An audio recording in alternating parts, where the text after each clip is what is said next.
Benchwarmers, what's going on? And my name's Diego, and I'm joined tonight by Marco. I'm doing my best Marco impression with my hair tied back behind my head. I know Marco was very much appreciative of that.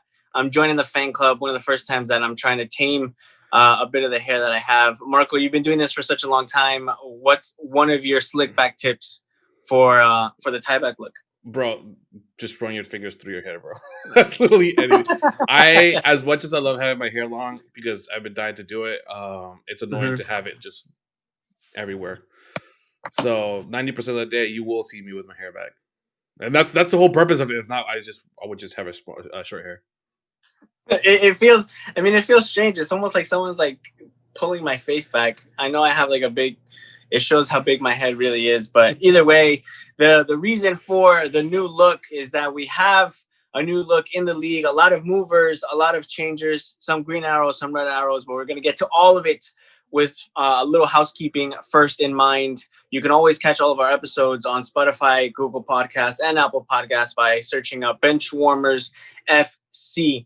The quick reminder that I'm going to put right now in the beginning of the episode is our Benchwarmers FC Fantasy League is officially locked down. We've just administered the changes to our league. So that means that, unfortunately, for anyone who is willing or wishing to play, you'll have to wait until next season. For anyone who is in the league right now, they'll be rejoicing at the fact that they'll have the opportunity to win some cool prizes. Marco, how did you do this week? Not that bad. I did a lot better than a lot of other people have. You know what I'm referring to? Yes. Okay, yes. The average is 74. I walked away with 95. All right. Which is not bad. I did use my bench boost.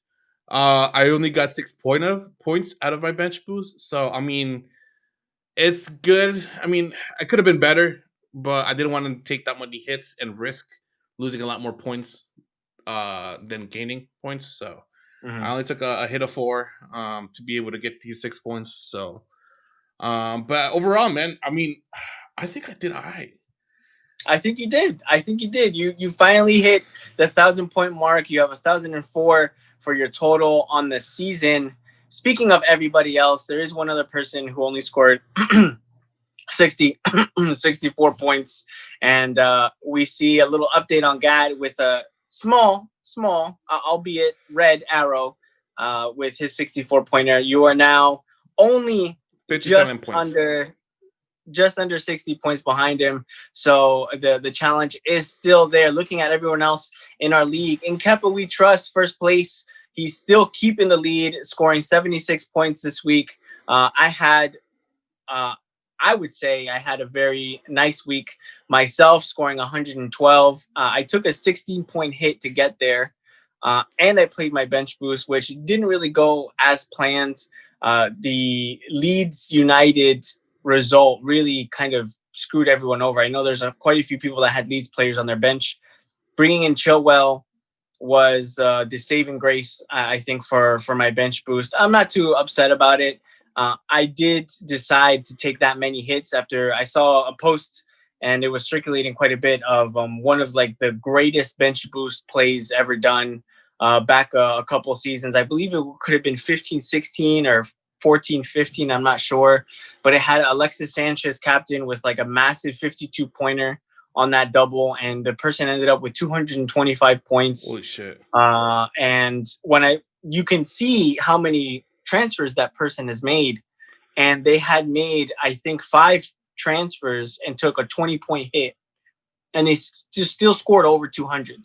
So I saw that before playing my bench boost. I was like, you know what, I'm gonna go for it. And I brought in a bunch of players that are going to serve me well in the coming weeks. And I thought, you know what, this is as good a week as any to take point hits, because I'm sure many other players are going to take point hits. So we had quite a few in our league that hit the 100-point mark for the week. El Nino, Andreas, Josue, our very own Josue, scoring 109. I did not have the highest score, though, for the game week in our league. A nice little shout out to Naveed. Naveed scoring 117 points for this game week. Just taking a look at his squad here, it looks like he did not even play his bench boost. He made 6 transfers for a 20-point hit, and he still scored 117. So it just goes to show that little I think that strategy of taking points hits when players have the double game week, it really it just played off well. A 10-pointer from De Gea. He had the double City defense, which was massive for a lot of players. Stones with 27 points, DS with 18 points, and he has a pretty nice spread here. But just not to go into too much detail, coming back and bringing it back to our pointers for this week. So Gameweek 20, the preview comes out. We're recording tonight because we have another midweek fixture coming on Tuesday. The fantasy deadline is 11:30 a.m. Eastern Standard for Tuesday. I believe the first game is Crystal Palace, if I'm not mistaken. They'll be playing at 1 p.m. They have a kickoff 1 p.m. And we're going to get through the watch list first. So, Marco, if you're ready, we're going to go through the watch list of players, putting on some names on who we're going to look at for the coming weeks. Very first name on there, I'm going to go from defenders to midfielders. And there is one forward, which I'm considering kind of, but when we get to him, I'll explain why. Matthew Loughton from Burnley, a cheap Burnley defender. Burnley have shown their prowess this season. I really missed owning Nick Pope after his performance against Liverpool. Burnley did fantastic in that match, giving Liverpool their only home defeat in so many seasons, so many home games. I believe the record was 68, because I remember thinking that's funny. It was like the exact opposite, like a flip number from Chelsea's record, which is 86. So 68 home matches that Liverpool were without defeat, and Burnley came and did the business. But Loughton, he's a nice, cheap Burnley defender. I know a lot of people would like to have had Charlie Taylor on their team, but some fitness and selection issues have been plaguing him. So Loughton is definitely someone who's nailed on and dependable. Next name on the list, Luke Shaw.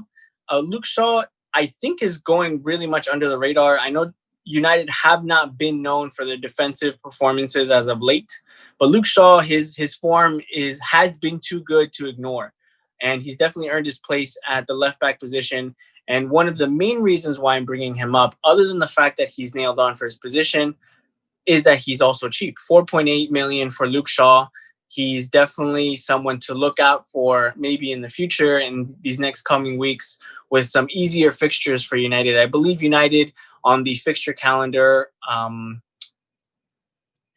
when it shows the difficulty rating, so the difficulty rating calendar, they are either ranked first or second for fixture difficulty, because they have some pretty easy matches coming up.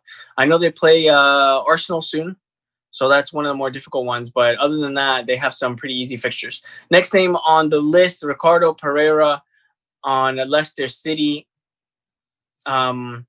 There are two Pereiras, actually. So Ricardo Pereira is someone that I just want to keep an eye on. James Justin and Castang have been doing well for Leicester, and it doesn't look like they're going to be droppable, but we have to watch out. Me being a Justin owner, I'm also keeping an eye out for what Leicester City are going to do. The loss of Vardy could mean that they could shift to sitting back a little bit more, maybe defending a little more in their matches and not going forward that much. But again, one of the Leicester men I'll mention in the midfield that has been picking up the slack. The other Pereira, though, is Mateus Pereira from West Brom. So he had a great double game week. I think he scored 3 goals. He had 2 penalties in the first match, and then he scored a goal in the second match. He's been West Brom's main attacking threat. If you want someone that's cheap, and I'm going to keep saying this word cheap, someone that's cheap and that's affordable, Mateus Pereira looks like he could be maybe your 5th midfielder. Barnes and Maddison from Leicester City, 2 of the midfielders in the Leicester City side. And I'm smiling because I'm going to hit you with a bit of story time here, Marco, and he might be upset at me, but I'm just going to risk it. So I just the pure conversation I was having with Josue before the double hit. And then he was looking at his team while we were just chatting. I think it was late one night, and he goes, "Man, I have Maddison, but I want some of the Man City players." I was like, "Maddison? What do you want Maddison for?" I was like, "Madison's not gonna score. Just take him out of your team." And I was like, if I had Maddison, I would take him out immediately. I wouldn't even have considered bringing him in. And so, with a lot of reluctance, and I'll own this because it's funny, he took out Maddison, Josue, it turns out. And then Maddison, I think, goes on to score a combined 16-pointer or 18-pointer for the double game week. He had a goal in each of his matches, along with some bonus points and some clean sheet points. So he was upset. He was honestly upset.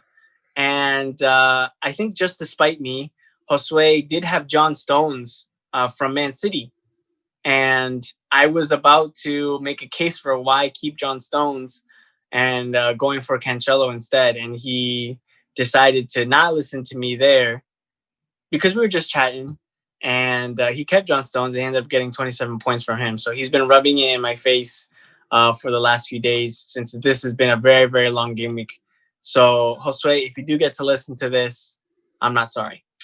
Moving forward, Son and Kane, premium replacements. So Son and Kane from Spurs, this is a very interesting situation because I'm going to put this to the test. Do you own either of Son or Kane, Marco? Son. You own Son. And I think most likely right now, many people may have one or the other. I think very few people have both. And what this would do is that for Son and Kane, they're on the watch list because I'm pretty sure a lot of people sold either one or both for this double. And now they're going to be looking to pick them back up.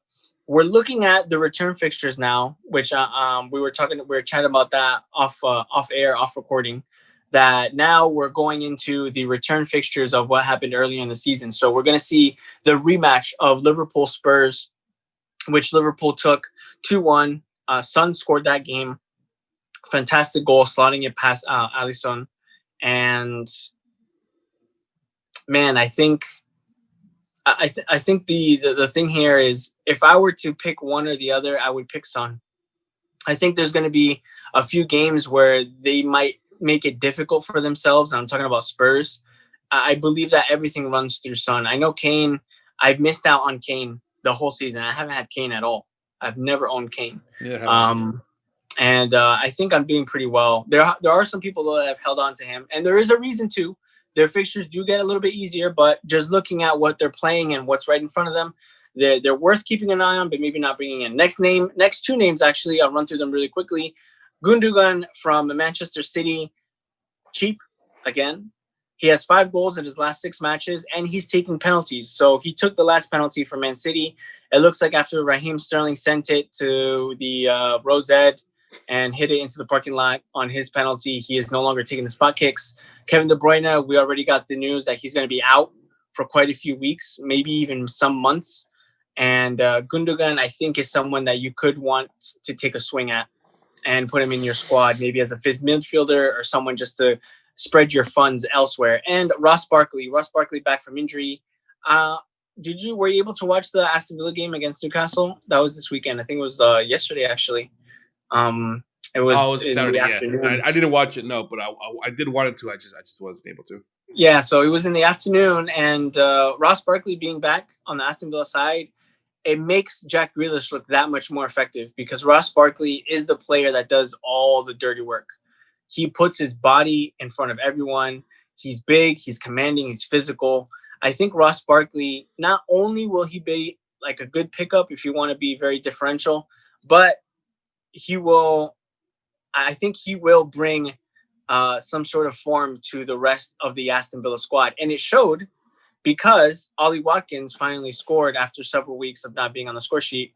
And I know you're a happy Watkins owner after that, talking to Josue, because he also wanted to take out Ollie Watkins. And I was telling him to get rid of him. So damn, bro, you really want to get rid of your competition, huh? Listen. It was just, I wasn't even telling him what to do or what not to do. You told him to take him out. All 3 of them. We were just chatting. And then I said, I said, man, I think I don't know about Watkins, especially these 2 matches. But anyway, I think he should call you out.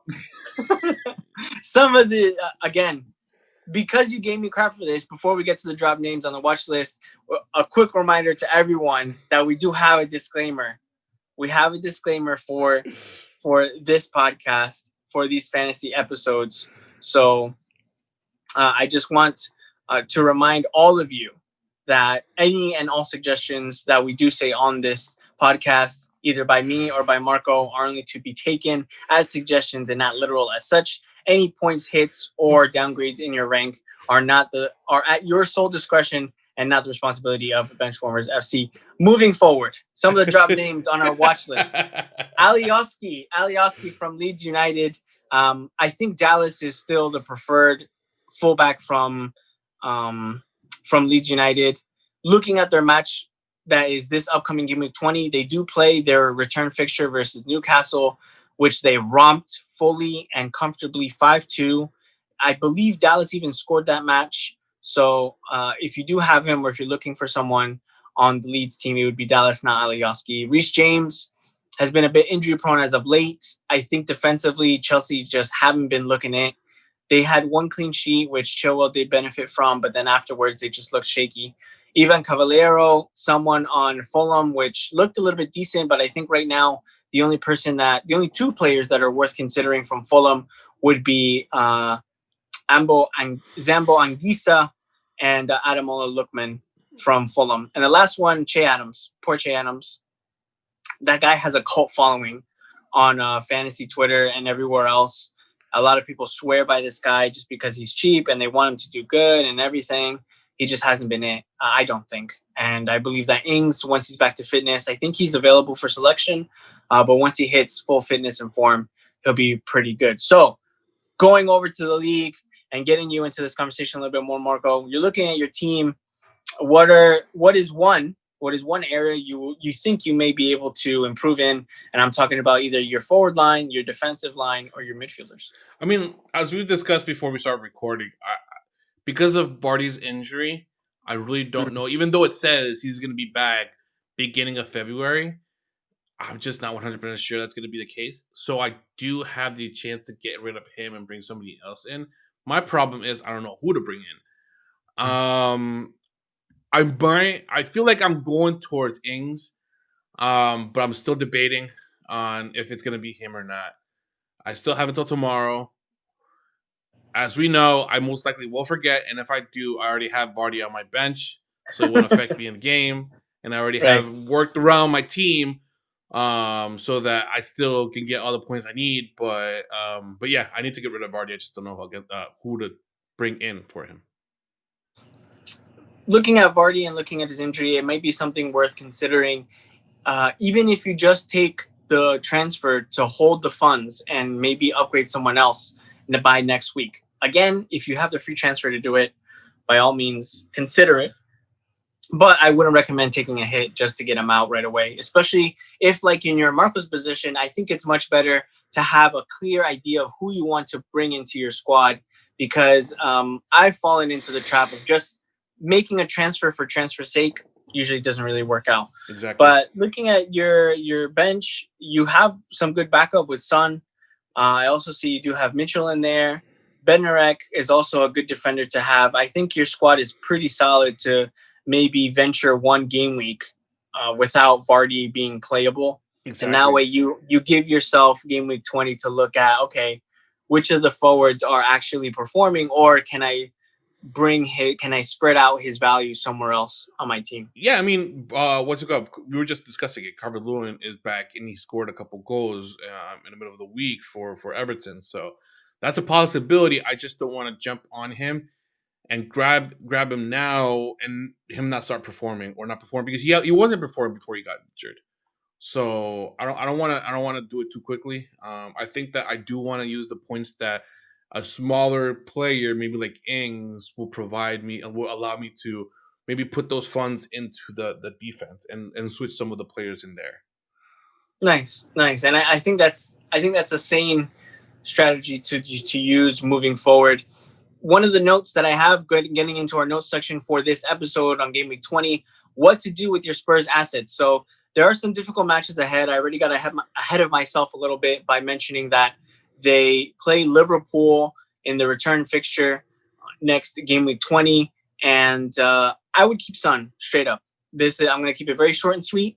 If it were me and if I still had him, I would keep Son on my squad. You can pick between Son and Kane. I think it would be worth having one or the other. And this ties into the reason why I've been saying cheap for the majority of the episode, and I'll get to that point soon. Next note for Game Week 20, Triple City defense. Is it something worth considering? So We saw the hauls that Stones and Diaz got in this double game week, 27 and 18 points respectively. I'm not sure if you're aware of their FA Cup match where they played Cheltenham. So Cheltenham took the lead, a very unlikely 1-0 lead. And instead of bringing on attackers, Pep brought on defensive players. And I think that showed the biggest clue that when Pep loses control of a match or when Pep wants to fix things, he turns to his defense, which is actually very interesting considering that Man City are looked as an attacking side. He brought on Gundugun and he brought on Diaz. And after that, they completely controlled the game and they ended up winning 3-1. So this just strengthens, I guess, hopefully what I'm saying here, that going with Triple City defense might not be a bad idea. They have 3 very easy matches, back to back coming forward. Very winnable matches, clean sheetable, if that's a term that I can coin, matches. And I think going with a combination of Stones and Diaz, or Stones, Diaz, Cancelo, Ederson, any of those 4. We did see Laporte make a return back to the team, but I feel like if you want to avoid that roulette, I think Diaz is probably the most nailed on out of all of those because he played both matches in the double. Cancelo was rested. I have to sit on Cancelo for maybe a week or 2 so that I can transfer him out safely if I want to get someone that's a bit more solid on the team. I want to take the gamble, though, because I feel like Cancelo might get some attacking returns, or he might be more likely to get an attacking return than the rest of them. Of course, I ate my words and I had a nice big slice of humble pie when Diaz got his clean sheets and then Stones freaking scored twice. The only 2 goals in his whole freaking career. So anyway, I'm going to sit on that. And I would recommend for anyone who doesn't have City defenders or who's considering doubling up, I think it's worthwhile. Tripling, I think, is a very, very big call to make because, once that 1 goal comes in, it ruins the whole thing. That's definitely playing with fire. If you have the balls to do that, go right ahead and let us know. I'll make sure that I'll shout you out on the podcast for being that brief. The next 3 names, the next note, Son, Rashford, and Maddison. I'm going to ask you point blank, Marco, how would you rank those 3 names in terms of needing them on your team? Son, Rashford, Maddison. I think I have to have Son, so I already have him. If I had to choose between Maddison right now, Maddison, Rashford, I think based on overall team right now, Rashford would be the person I would think of. Mm-hmm. But Maddison has been doing so well in the past 4 weeks. Problem is Vardy's not there. So will there be a difference now that Vardy's not there? And that's what's throwing me off right now. But yeah, I might go with Rashford first. I mean, it's not that I'm gonna bring him in because I don't have the need for it right now. But I think Rashford over Maddison right now, at least as of today. You're not too far off. So I have them ranked Son first. I think he's more essential to the team. He's been one of the most high-scoring players in the game so far this season. And then I actually have Maddison as second and Rashford in third. So the only reason why I'm making this choice or I'm making this ranking is because Maddison made me eat shit. And he scored in back-to-back games. And I think their form is going to hold more than what Rashford has been doing. Rashford did have an amazing performance today in the FA Cup, but one of the biggest reasons why it's beneficial to wait and watch the games that are happening, it looked like he picked up somewhat of an injury. So Rashford, when he got subbed off, he went straight into the tunnel, and they're saying that it could be something with his knee, that they're going to have a scan and they'll see the extent of it. He walked off on his own volition, like he was able to, move fine. But of course, when we have things like these scans, they often reveal, sometimes they reveal that things can be more serious than not.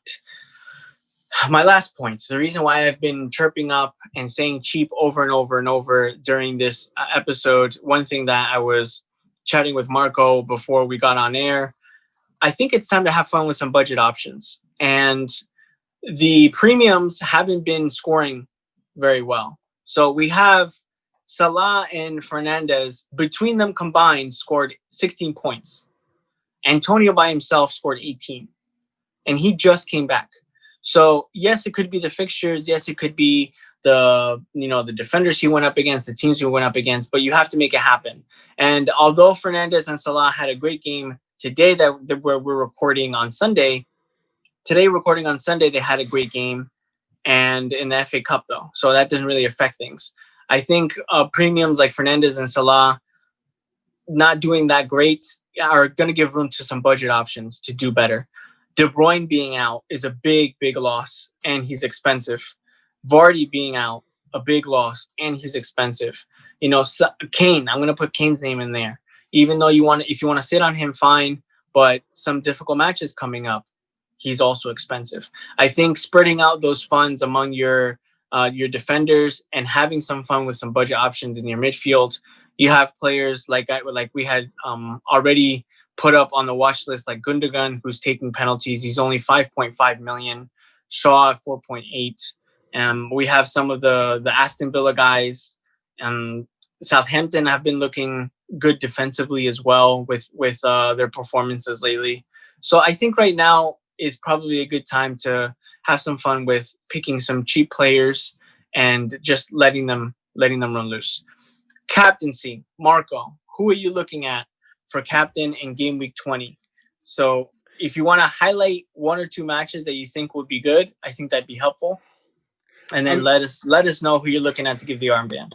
I mean, I already gave it. I already placed it on Fernandes. This is a Sheffield United game. Now he did play in the past week or so. He has been playing consistently, and I don't know if they're gonna take advantage of this time and rest him. But I doubt. I don't know. Even if he does come in as a sub, he still does. He's still Fernandes. So right. I mean, there's a minor risk there. So I'll keep it on him for now. If I had to choose a vice right now, I might go with Grealish. Okay. Or Bamford. I'm debating. I don't know. Just because of the fixtures. One's Grealish goes against Burnley, and then Bamford is up against Newcastle. So, yeah. I might go with Grealish as a vice captain in case Fernandes doesn't play at all. Nice. I have it just different. The top pick for captaincy this week on what I believe may actually do well, Bruno Fernandes versus Sheffield. United made it a bit more difficult than they needed to, having to take a 3-2 win versus Sheffield United in the first away fixture at Bramall Lane, but now they're playing in Old Trafford. One thing to note is that a lot of Bruno's returns, especially his double-digit returns, have come away from home. And I think you have a big point there, Marco, where you're saying that they could take advantage of resting him around this time and maybe giving him a 30-minute, 60-minute cameo instead, whether he starts and gets off early or whether he sits on the bench and comes on late, like we saw today in the FA Cup. Again, however, to your point, he is still Bruno Fernandes, and we saw that with just his limited time, he was able to score a goal, and I think he's going to continue doing that for the second half of the season. Hopefully, of course. He does look like the best option, though, for captaincy because Sheffield haven't been doing great. They're still at the bottom of the table. They're improving a little bit, but I don't think they're there just yet. An alternate, this is something coming out of left field a little bit, not quite a differential, but an alternate that I feel could be safe is a Man City defender. We might not have too much going on as far as the attack. We might see some more defensive performances moving forward. I think it could be a nice alternate to maybe captain a Man City defender, be it Stones, Diaz, Cancelo, whichever of the three on the back line that you have. I think Zinchenko and that other side, that left side, has been switching very often between Zinchenko and Mendy. So I don't trust that as much. Ederson is also a shout, but I feel like the defenders just give you a better chance at maybe heading in a goal, and they play away to West Brom. That I think West Brom, they tried a lot. Like they had that new manager bounce, and they were able to get that 1-1 tie from Semi Ajayi that I think scored the goal. So that 1-1 draw, I don't think it's going to happen again. I believe Man City might be able to affect the game a bit more. Yes, they lost De Bruyne, but I think that just makes it more difficult to contain other midfielders.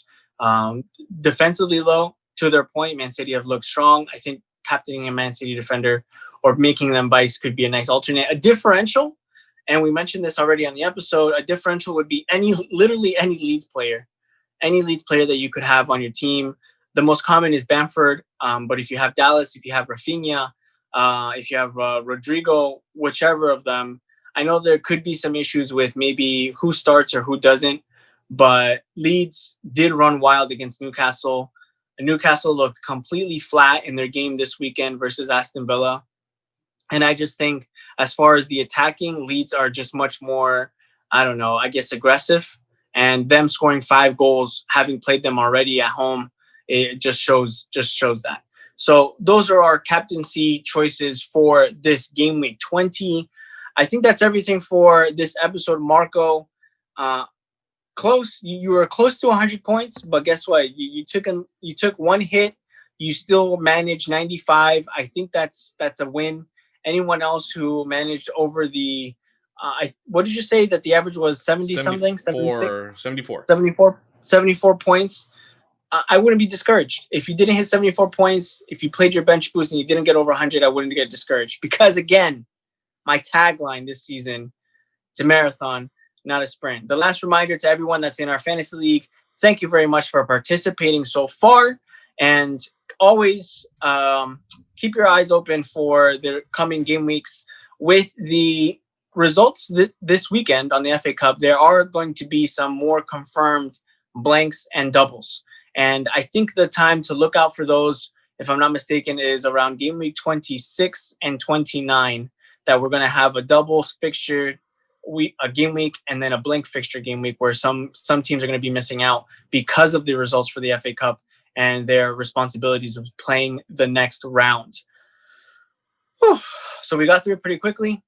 Marco, you keep pushing forward with your green arrows, making up ground in the Gap versus Marco wager. Hell yeah. I'm sticking with my second place. Marco, just before we go, what's going to be the Gap next week? What are you looking at? I'm pointing. No. It's like you said. Take it slow, bro.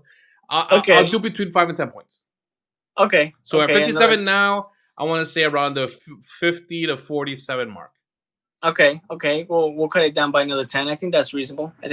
Gat is on watch right now. I'm not sure how he's feeling, but I'm sure we'll get some kind of an update in the days to come. But that's us signing off. Thank you very much again for making it to this part of the episode, making it all the way to the end. Again, my name is Diego, accompanied tonight on this episode by Marco, and we just want to remind you, Marco, if I give it to you, are you able to say it? I fucked it up last time. I wouldn't be able. Come on, man. I don't even know what I have to say, bro. I got so nervous right now. I blanked out. Come on. I blanked. I'll prepare for next time. All right, everyone. We're the Benchwarmers. This is the Bench of the Voice, where the bench is always warm. There you go. Peace, everybody. I'll do it next time.